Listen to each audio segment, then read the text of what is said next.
எல்லாம் இவரே. பாதி அமைச்சருக்கு பதிலே பேரவைத் தலைவர். அப்புறம் அதுக்கு அமைச்சர்கள், பல அமைச்சர்களே என்கிட்ட வந்து என்னென்ன எல்லாத்துக்கும் சேர்த்து அவர்கிட்ட கொடுத்துட்டு போயிடுங்க அப்படின்ற ஆப்தரிக்கார என்கிட்ட சொல்லிட்டு போயிருக்காங்க. இதெல்லாம் நான் சொல்லக்கூடாது சார். அங்கிருந்து சொல்லுவாங்க, யோ மணி 3 ஆச்சியா, பசிக்குதியா, சும்மா ஒன்னா பில்ஸ் 3 மணிக்கு மேல தான் பில்ஸ் டிஸ்கஷன் இருப்பாங்க. 2 மணிக்கு மேல சும்மா ஒன்னா டிஸ்கஸ் பண்ணணும், விவாதிக்கணும், ஏஞ்சி கை தூக்கி விவாதிக்கணும். அது என்ன, அதுல ஒரு சட்டம் இருக்கு. என்னன்னா, ஒரு பில்ஸ் பாஸ் பண்ணும் போது அது வந்து ஆய்வுக்கு உட்படுத்த போது அதுல வந்து கையை தூக்கிட்டா அனுமதிக்கணும். அப்ப மட்டும்தான் என்ன பேரவைத்தில் அனுமதிப்பாரு.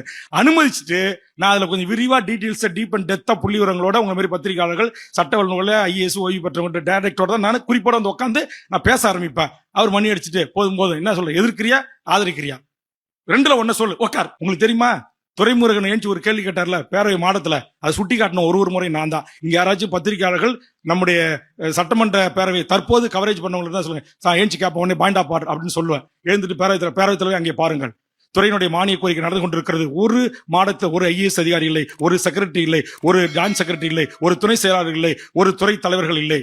இதெல்லாம் கேட்கும் போது அவங்களுக்கு எரிச்சலா இருக்கு, ஆத்திரமா வருது, கோபமா வருது.